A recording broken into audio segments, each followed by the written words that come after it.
Bonjour, aujourd'hui nous allons parler du professeur Zacharia Tanéphomom. Prends place, et écoute bien le chemin d'un homme de foi qui a vendu des arachides dans son enfance sans jamais en manger une seule graine. Nous allons voyager sur 7 faits majeurs qui ont marqué la vie de cet homme surnommé l'apôtre de la prière.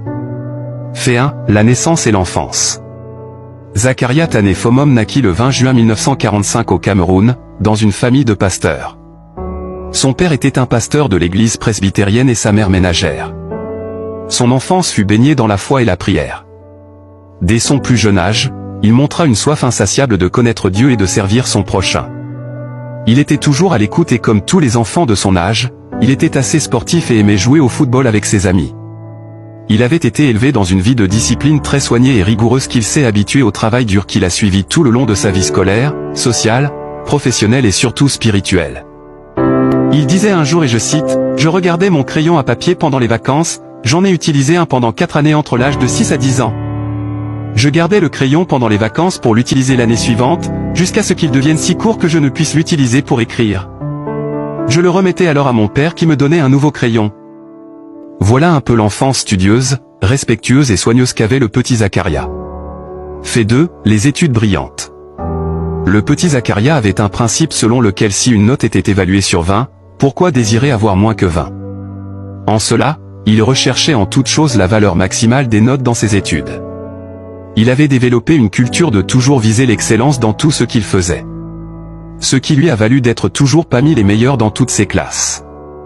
Après donc des études de chimie à l'université de Sierra Leone, Zacharia Tanéphomom coécrivit plus de 160 publications scientifiques de renommée internationale. En année de licence, à l'université de Makerere, en Ouganda, il décrocha une mention qui n'avait jamais été obtenue depuis des années. Ce qui le promut de la licence en année de doctorat sans toutefois passer par la case de master. Son intelligence et sa passion pour la recherche étaient indéniables. Mais Dieu avait d'autres plans pour lui. Fait 3, la rencontre avec le Christ. Un jour, pendant qu'il lisait un traité intitulé « Quelqu'un est mort pour toi », son cœur s'est saisi du message évangélique qu'il lisait. Et ce jour-là, il décida d'inviter le Seigneur Jésus-Christ dans son cœur. Et au détour d'une prière ardente, Zacharia rencontra Jésus. Sa vie fut transformée. Cette année-là, le 13 juin 1956 il avait 11 ans et il lut le Nouveau Testament à 2 reprises, de Matthieu à Apocalypse. Il fut baptisé dans le Saint-Esprit, après son baptême dans l'eau, le 24 octobre 1970. Depuis ce jour, il n'est plus resté le même. Désormais appelé frère Zach, il se consacra entièrement au Seigneur. Sa foi devint sa boussole, et sa vie fut marquée par la prière et la méditation des Écritures. Acte 4, le ministère et les voyages missionnaires. Le frère Zach devint pasteur, évangéliste et prédicateur passionné. Il effectua plus de 700 voyages missionnaires au Cameroun et dans le monde entier. Son ministère toucha des milliers de vies. Il était le dirigeant de la communauté missionnaire chrétienne internationale, un mouvement d'évangélisation et de formation des disciples dans plus de 120 pays aujourd'hui. Pour le frère Zach, rien ne valait mieux que le salut d'une âme perdue.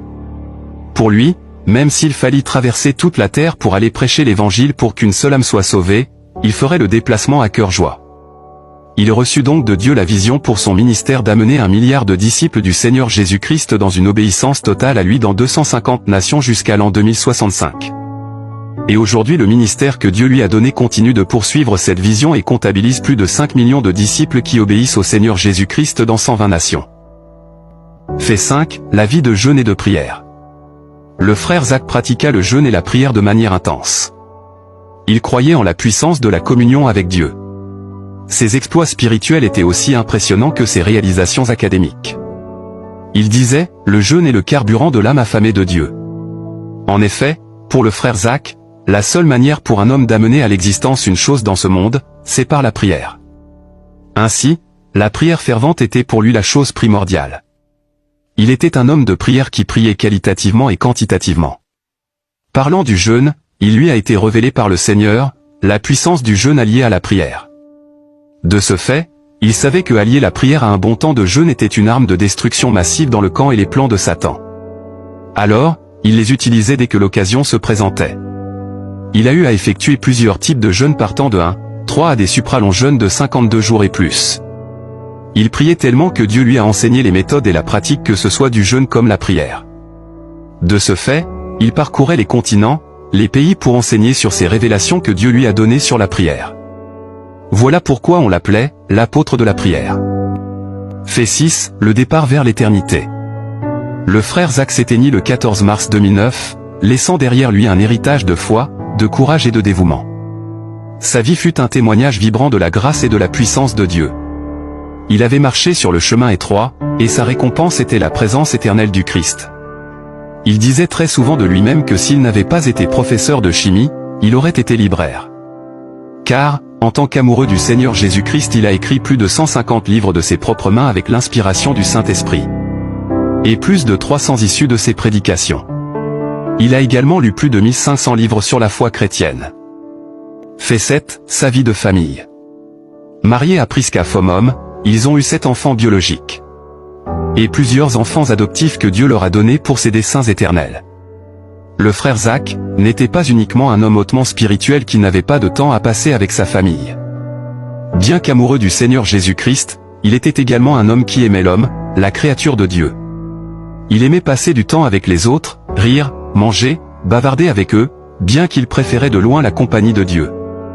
Père dévoué pour sa famille, il a instruit à ses enfants l'esprit du travail dur et la quête de l'excellence en toutes choses. Il est même dit de lui qu'il partait souvent au marché avec sa femme et qu'ils jouaient ensemble au jeu de Ludo. En cela, on peut voir un homme équilibré qui savait partager son temps et qui donnait à l'homme le temps qu'il fallait et à Dieu le temps qu'il fallait.